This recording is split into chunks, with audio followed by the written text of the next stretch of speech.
Hello, good day. My name is Juan Camilo Rodriguez Cardona, and this is my video. Prostitution is today the object of harsh confrontation between different sectors and also within feminist movements. The debates are not new, controversial sectors and also within feminist movements.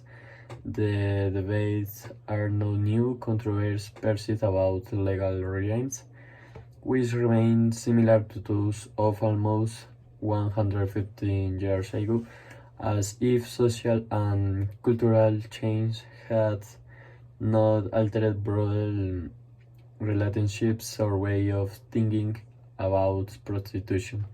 Currently, discussion continues as to whether to establish a system that legalizes prostitution, that is, that legalizes a work, or to maintain the abolitions that prevails in many countries, whether in the form defined a century ago or in the version introduced by the Swiss model. While prohibition and regulatory regimes still coexist in various countries of the world, they are all discussion about what is legal and what is illegal in prostitution, based on arguments sociological, political, philosophical, and ethical, that will only be partially addressed here for season of space. Both in literature and everyday speech, we frequently find ambiguities for to define prostitution. Highly connoted language, racist, sexist, classist, or biased, focused only on some actor of aspect of the broader world. In addition, the way of naming practice and actor reproduce ideologies and political positions. For my part, I cannot about using the words tag agree with my talk, although I respect the way of naming the authors and the author when I could think.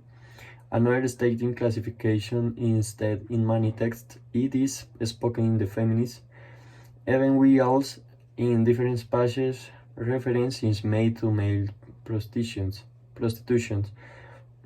without ignoring that there are men, transvestites, and transsexuals in the royal circuits. I will maintain the use of the feminine of several reasons. A. Prostitution is historically and still today a patriarchal institution sustained on the desire and the sexual power of men. B.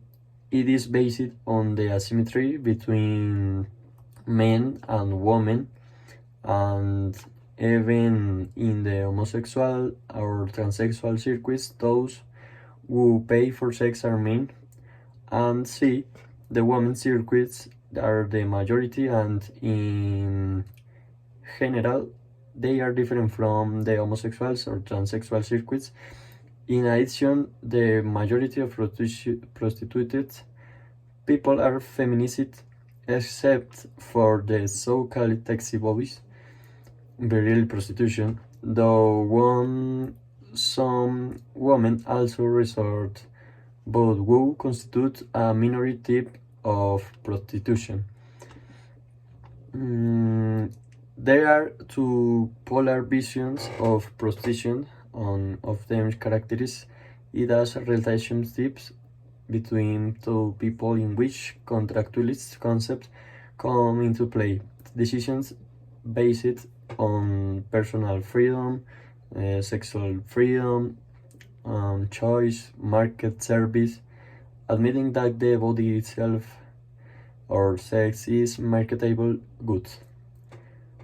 Another concept it as an organized system, a sex industry that includes a diversity of social actors, clients, pimps, states, men, women, and complementary economic sectors, such as advertising and touring companies, hotels, laundries, industry for pornographic. But between both visions, there are many other demarcations of the broader phenomenon. Sometimes it is limited to a criminal act or deviant behavior.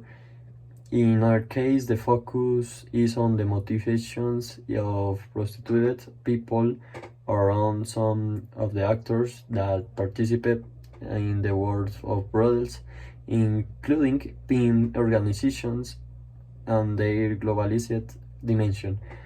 The perspectives impinses or aspect not taking into account of consequence in the proposals and policies, which can sometimes be complementary and others opposite and contradictory. As a consequence, there is inevitable a polarization in the debates regarding the policies to be adopted. However, it would be a great simplification to reduce the question to the abolitions, legalization, opposition. Although in the political legal debate, this cleavage seems to occupy the center of the SM. Polarizations distance the possibility of dialogue and consensus on the appropriate policy, which has led many activists, researchers, or people committed to the problem to express their pessimism in the face of their irreducibility, many shame and rigidity that are frequently manifested in different spaces in which the topic is raised. A point has been reached where dialogue is difficult.